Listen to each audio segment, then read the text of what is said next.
روس کے وزیر خارجہ سرگئی لاروف نے کہا کہ امریکہ اسرائیل ایران اور اس کے پڑوسیوں کے ساتھ تعلقات کو نارملائز کرنے کے خواہاں ہیں۔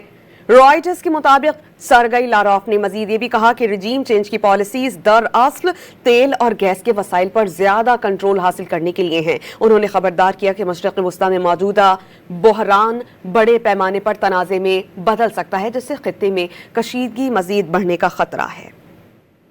روس کے وزیر خارجہ سرگئی لاروف نے کہا کہ امریکہ اسرائیل ایران اور اس کے پڑوسیوں کے ساتھ تعلقات کو نارملائز کرنے کے خواہاں ہیں۔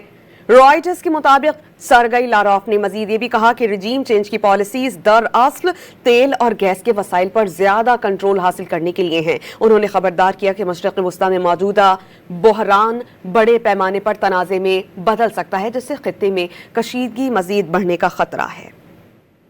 روس کے وزیر خارجہ سرگئی لاروف نے کہا کہ امریکہ اسرائیل ایران اور اس کے پڑوسیوں کے ساتھ تعلقات کو نارملائز کرنے کے خواہاں ہیں۔